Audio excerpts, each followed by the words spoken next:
నమస్తే welcome to focus. తమిళనాట మళ్ళీ తెరపైకి ద్రవిడవాదం అదో ఊతపదం అయిపోయిందా? రాజకీయ నాయకులు ఎడాపెడా వాడేస్తున్నారా? ద్రవిడ ఉద్యమం పేరుతో చక్రం తిప్పుతున్నారా? సెంటిమెంట్కు ఆయింట్మెంట్ పూస్తున్నారా? ఏలిన వారంతా ఎక్కడెక్కడి నుంచో వచ్చినోళ్ళేనా? పెరియార్ రామస్వామి నుంచి స్టాలిన్ వరకు అప్పుడేం జరిగింది, ఇప్పుడేం జరుగుతోంది? నోరు తెరిస్తే ద్రవిడవాదం, ఎన్నికలొస్తే అదే అస్త్రం. కొన్ని దశాబ్దాలుగా తమిళ రాజకీయాల్ని ఏలేస్తున్నారు. నాటి పెరియార్ నుంచి నేటి స్టాలిన్ దాకా ఇంతే.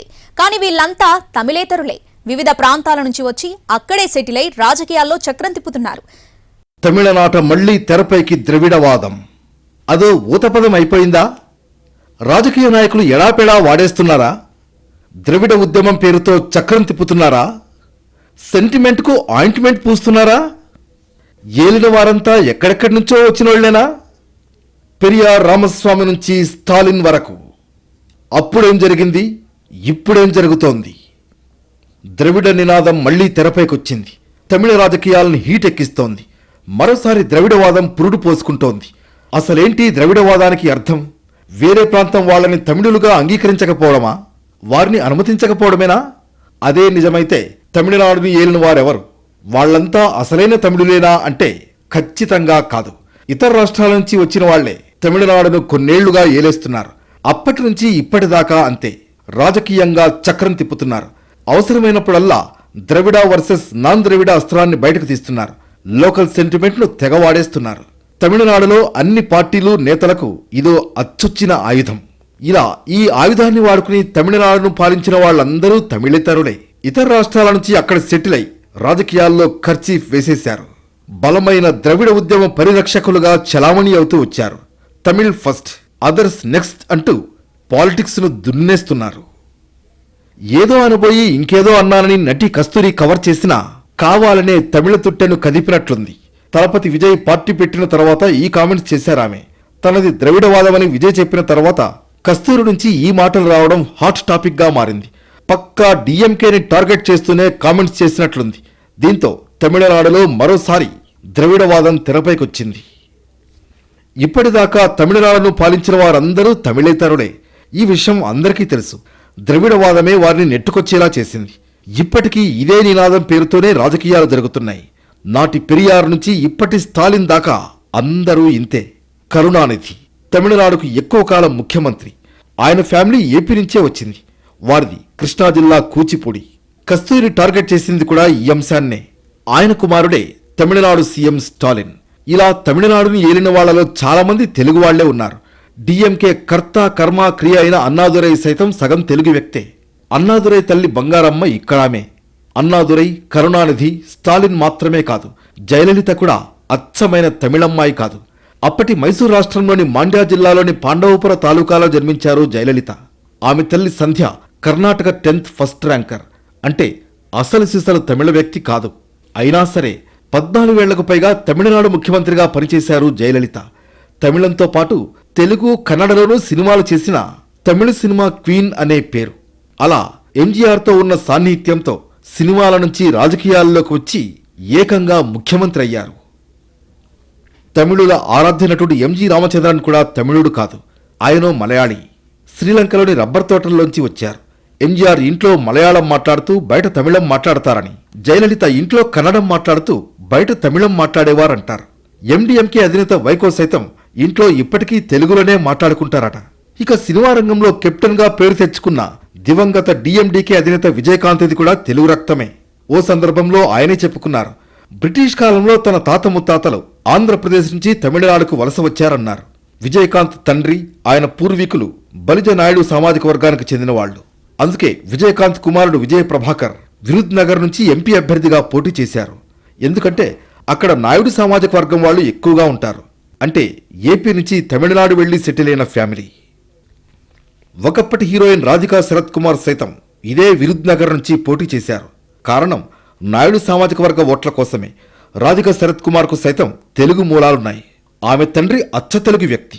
అందుకే మొన్నటి లోక్సభ ఎన్నికల్లో నాయుడు ఓట్ల కోసం విరుద్ నగర్ నుంచి పోటీ చేశారు. ప్రస్తుతం తమిళనాడులోని వీసీకే పార్టీ అధినేత తిరుమావళవన్ కూడా తెలుగువారే. నామ్ తమిజార్ పార్టీని నడుపుతున్న సీమాన్ భార్య కూడా తెలుగావిడే. తమిళనాడులో తెలుగు మాట్లాడే బలమైన షెడ్యూల్ కులాల సమూహం ఉంది. వారి కోసం ఆది తమిజార్ పేరవై అనే పార్టీ ఉంది. ఆ పార్టీ అధినేత అధియమాన్ తెలుగోడే. ఎండీఎంకే నేత గోపాలస్వామి కూడా తెలుగువారు. ప్రస్తుతం డీఎంకే ప్రభుత్వంలోని 5 మంత్రులు కెఎన్ నెహ్రూ, వేలు, ఆర్ గాంధీ, రామచందర్, శేఖర్ బాబు సైతం తెలుగువాళ్లే.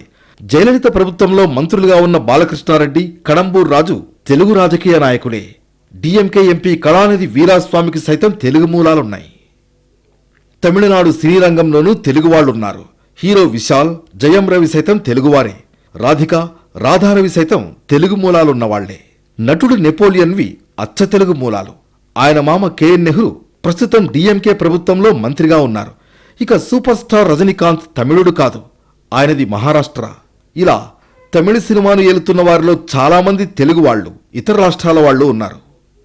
తమిళవాదం, ద్రవిడవాదం అని చెప్పుకుంటున్నప్పటికీ తమిళనాడును అభివృద్ధి చేసిన వారిలో నాన్ తమిళుల పాత్రే ఎక్కువ. దశాబ్దాల క్రితమే తమిళనాడుకు వెళ్లి సెటిల్ అయిన ఎంతోమంది తెలుగువాళ్లు తాము తెలుగువాళ్లమే అన్న విషయమే మర్చిపోయారు. 2013లో ఓ ఎన్జీఓ చేసిన సర్వే ప్రకారం తమిళనాట 2 కోట్ల మంది తెలుగువాళ్లున్నారు.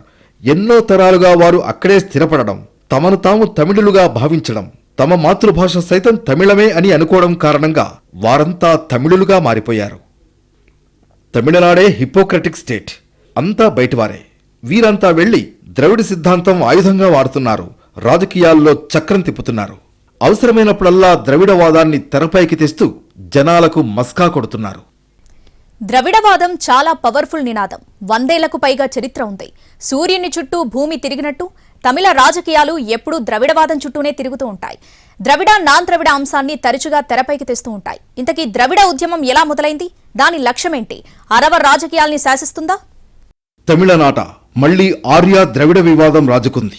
నటి కస్తూరి చేసిన కామెంట్స్ పొలిటికల్ గా మంట పెట్టేశాయి. తెలుగువారిని ఉద్దేశించి మాట్లాడినా, తమిళ రాజకీయాలతో ముడిపెట్టినా, డీఎంకేను ఇరుకును పెట్టాలనుకున్నా ఆమె చేసిన కామెంట్స్ పెద్ద దుమారాన్నే రేపాయి. ఎప్పుడో ఇక్కడికొచ్చిన బ్రాహ్మణులను తమిళులు కాదని చెప్పడానికి మీరెవరు అని పరోక్షంగా ద్రవిడ సిద్ధాంతవాదులను ప్రశ్నించడం దుమారం రేపుతోంది. వాస్తవానికి సనాతన ధర్మాన్ని డీఎంకే వ్యతిరేకిస్తోందని ద్రవిడవాదులను టార్గెట్ చేసి కస్తూరి విమర్శించాలనే టాక్ ఉంది. ఆంధ్ర ప్రాంతానికి చెందిన కరుణానిధి తంజావూరు రాజుల దగ్గర పనిచేశారనే ప్రచారం ఉంది. అంతేకాకుండా ద్రవిడ సిద్ధాంత సృష్టికర్త పెరియార్ రామస్వామి కూడా తెలుగువారే అనే వాదన ఉంది. ద్రవిడ సిద్ధాంతంతో బ్రాహ్మణుల ఆధిపత్యం తగ్గిందనే అభిప్రాయాలు ఉన్నాయి. చాలా కాలం పాటు దక్షిణాది రాజకీయాల్లో ఒక వర్గం నాయకత్వమే కొనసాగింది. పెరియార్ ఉద్యమ స్ఫూర్తితో ఇతర వర్గాల వారు కూడా రాజకీయాల్లో ప్రధాన పాత్ర పోషించే స్థాయికి ఎదిగారు. వాస్తవంగా ద్రవిడ ఉద్యమం సామాజిక, మత సంబంధమైన తిరుగుబాటు. శూద్రుల ఆత్మన్యూనతాభావం, పాశ్చాత్య విద్యా విధానం, ఆత్మ చైతన్యం వంటి వాటి ప్రభావంతో ఉద్యమ రూపం దాల్చిందని పెద్దలు చెబుతూ ఉంటారు. ద్రవిడ ఉద్యమానికి పెరియార్ రామస్వామి మూలకారకుడు.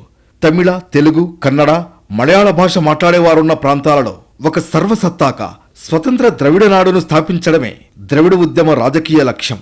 అయితే ద్రవిడ ఉద్యమ నాయకులు వలస వచ్చిన ఆర్యులు, స్థానిక ద్రావిడుల మధ్య ఘర్షణ జరిగినట్లు చరిత్ర చెబుతోంది. భాష, కుల ప్రాతిపదికలపై ప్రాంతీయ రాజకీయాలు నడపడం ద్రావిడ ఉద్యమంలో స్పష్టంగా కనిపిస్తుంది. ఉత్తర భారతాన్ని వీరులుగా, దక్షిణ భారతాన్ని రాక్షసులుగా చూపించే ప్రయత్నం జరిగింది. దీన్ని బేస్ చేసుకునే ద్రవిడ ఉద్యమం జరిగింది. పెరియార్ రామస్వామి తర్వాత అన్నాదురై తెరమీదకొచ్చారు. ద్రవిడ ఉద్యమాన్ని ముందుకు తీసుకువెళ్లారు.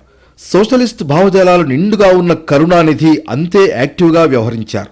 ఆయన ప్రోద్బలంతో రాజకీయాల్లోకి వచ్చిన ఎంజీఆర్ తదనంతర పరిస్థితుల కారణంగా డీఎంకేకు దూరమై ఏఐడీఎంకే పార్టీ పెట్టారు. ఇదంతా పక్కన పెడితే ఏ ఎన్నికలు వచ్చినా డీఎంకే నేత స్టాలిన్ వారసుడు తమిళనాడు డిప్యూటీ సీఎం ఉదయనిధి స్టాలిన్ సనాతన ధర్మంపై విమర్శలు చేస్తూ వస్తున్నారు. దీనికి కౌంటర్గానే బీజేపీ కస్తూరి అస్త్రాన్ని రంగంలోకి దింపింది. కానీ ఆ అస్త్రం కాస్త రాంగ్ ట్రాక్లోకి వెళ్ళినట్లయింది. నిజానికి ద్రవిడవాదం అంటే తమిళవాదమే అని చాలామంది భావిస్తారు. తమిళం మాట్లాడితేనే ద్రవిడులు అనేది ఒట్టి అపోహ.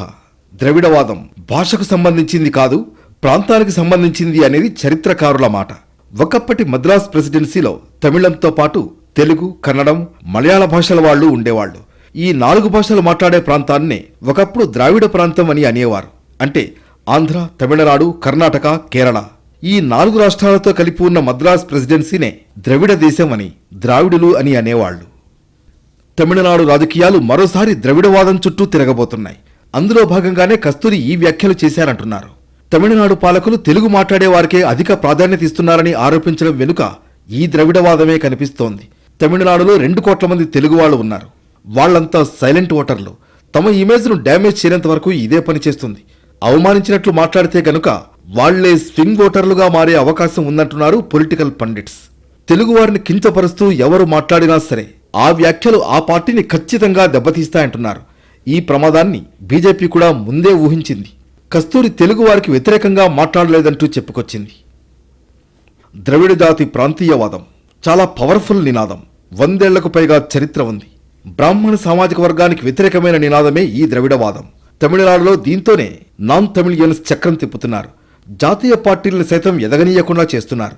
ఒకానొక దశలో తమిళనాడులో కాంగ్రెస్ పార్టీ అంతరించిపోవడానికి, ఇప్పటికీ తమిళనాడు బీజేపీ బలంగా వెళ్లలేకపోవడానికి కారణం ఈ ద్రవిడవాదమే.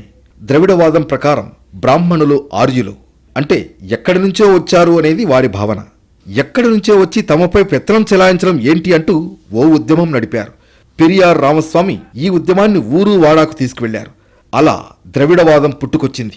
ఇప్పుడు తమిళనాడుని ఏలుతున్న వాళ్లు ఇదే అస్త్రాన్ని ఉపయోగించుకుంటూ ముందుకెళ్తున్నారు.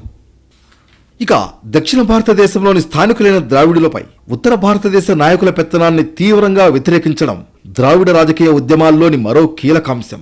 హిందీని బలవంతంగా రుద్దాలని ఢిల్లీ పెద్దలు ప్రయత్నించినప్పుడు ఈ ద్రావిడ రాష్ట్రం భగ్గుమంది. స్వతంత్రం వచ్చిన తర్వాత దేశంలో జరిగిన బలమైన అస్తిత్వ పోరాటాల్లో హిందీ వ్యతిరేక ఉద్యమం ఒకటిగా నిలిచిపోయింది. తమిళ రాజకీయ నేతల స్పీచ్లో ద్రవిడ పదం ఉండాల్సిందే. అంతెందుకు, అక్కడ రాజ్యాంగ పదవుల్లో ఉన్నవారు సైతం ఆ పదాన్ని వినిపించాలంటారు. ద్రవిడ సంస్కృతికి నిలయమైన తమిళనాడులో ద్రవిడ పదం ఉచ్చరించేందుకు ఆ మధ్య గవర్నర్ రవి సాహసించలేదు. దీంతో ముఖ్యమంత్రి ఎంకే స్టాలిన్తో సహా అక్కడి మంత్రులు, ప్రజాప్రతినిధులు సీరియస్గా స్పందించారు. వెంటనే గవర్నర్ పదవి నుంచి ఆయన్ను తొలగించాలనే డిమాండ్ లేవనెత్తారు. తమిళనాడులో ప్రాంతీయాభిమానం ఎక్కువ. తమిళం తప్ప ఇతర భాషల్ని ఎవరూ మాట్లాడరు. ఎవరైనా హిందీ మాట్లాడారంటే అదోలా చూస్తారు. సమాచారం అడిగితే అలా చూసుకుంటూ వెళ్లిపోతారే తప్ప చెప్పరు. అదే తెలుగులో అడిగితే పాజిటివ్గా స్పందిస్తూ ఉంటారు. ఇలా ప్రజల్లోనూ బలంగా ద్రవిడవాదాన్ని ఇంజెక్ట్ చేశారు అక్కడి నేతలు. చిత్రమేమిటంటే ఆ నేతల మూలాలన్నీ తమిళనాడు అవతలే. మొత్తానికి ఇలా ద్రవిడవాదాన్ని ఎప్పుడూ ట్రెండింగ్లో ఉండేలా చూసుకుంటారు. అసలు ఆర్యులెవరు? ఎక్కడి నుంచి వచ్చారు?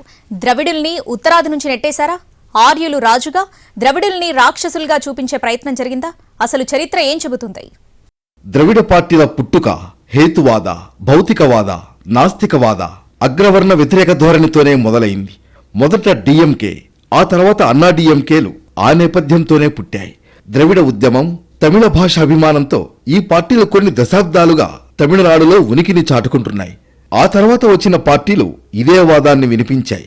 ద్రవిడవాదానికి విరుద్ధంగా వచ్చిన 1-2 పార్టీలు అస్సలు సక్సెస్ కాలేదు. ఎందుకంటే తమిళ రాజకీయం అంటేనే ద్రవిడం. అక్కడి పాలిటిక్స్ కు ఇది ఆక్సిజన్ లాంటిది. తరతరాలుగా చెరగని ఓటు బ్యాంక్. అందుకే ప్రతి ఎన్నికల్లో విరివిగా వాడేస్తుంటాయి పార్టీలు. దక్షిణాదిన జీవించేవారే మూల భారతీయులని, వీరు ఆర్యుల కంటే ప్రాచీనులని, ద్రవిడ సంస్కృతే నిజమైన భారతీయ సంస్కృతి అని, మనమంతా ఆ ఘనమైన సంస్కృతికి వారసులుగా గర్వపడాలని చెబుతూ నాడు పెరియార్ ద్రవిడ ఉద్యమాన్ని ప్రారంభించారు. ఈ ఉద్యమంలో మరొక నేత అన్నాదురై కీలక పాత్ర పోషించారు. జనంలో బలమైన ద్రవిడ భావన తీసుకొచ్చేందుకు అన్నాదురై సినిమాను బలమైన మాధ్యమంగా వాడుకున్నారు. డిఎంకే పార్టీని స్థాపించి తర్వాతి రోజుల్లో సీఎం కాగలిగారు. తమిళనాడులో అధికార డిఎంకే పునాదియే ద్రవిడవాదం. దీంతోనే చేజారిన ఓటు బ్యాంకును పదే పదే పదిలం చేసుకోవడంలో ఆరితేరింది. ప్రధానంగా వివిధ రాష్ట్రాల్లో వేళ్లున్నుకుంటున్న కమలానికి తమిళనాడులో ప్రవేశం లేకుండా కంచె వేస్తోంది. ఆ మధ్యకాలంలో సీఎం స్టాలిన్ యాంటీ హిందీ పంథా అవలంబించారు. నీట్ పరీక్షపై అయితే ఉద్యమానికి సిద్ధమంటూ రంకెలేశారు. ఇక స్టాలిన్ కుమారుడు ఉదయనిధి స్టాలిన్ 2 ఆకులు ఎక్కువే చదివారు. తమ పార్టీ మూలాలైన ద్రవిడ అంశాన్ని వీలైనంత ఎక్కువగా తెరపైకి తెస్తున్నారు. సనాతన ధర్మాన్ని డెంగ్యూ, మలేరియా, కరోనాలతో పోల్చారు. దాన్ని వ్యతిరేకించడమే కాదు, సమూలంగా నిర్మూలించాలని పిలుపునిచ్చారు. సనాతన ధర్మం సామాజిక న్యాయం, సమానత్వానికి విరుద్ధమని పెద్ద దుమారం రేపారు. ద్రవిడియన్లు మొదట భారతదేశం యొక్క ఉత్తర భాగంలో నివసించారని, తర్వాత ఆర్యులచే దేశంలోని దక్షిణ భాగానికి నెట్టారంటారు. అందువల్ల దాదాపు 28% మంది భారతీయులు ద్రవిడులు దక్షిణ భారతదేశంలో నివసిస్తున్నారని చెబుతూ ఉంటారు. ద్రవిడ భాషలో 3 ఉపసమూహాలున్నాయి. అవి ఉత్తర ద్రవిడ, మధ్య ద్రవిడ, దక్షిణ ద్రవిడ. ప్రస్తుత భారతదేశంలో ఆంధ్రప్రదేశ్, కర్ణాటక, కేరళ, తమిళనాడు రాష్ట్రాలు ద్రవిడ జనాభా కలిగిన ముఖ్యమైన ప్రాంతాలు. మిగిలిన 72% ఆర్యులు ఉత్తర భారతదేశంలో ఉంటున్నారు. ఈ భాషల మూలంలోని వ్యత్యాసమే కారణం విభిన్న దక్షిణ ఉత్తర భారత స్వరాలు. ద్రవిడ ప్రజలు భారత ఉపఖండం అంతటా విస్తరించి ఉన్నారని కొందరు భాషావేత్తలు చెబుతారు.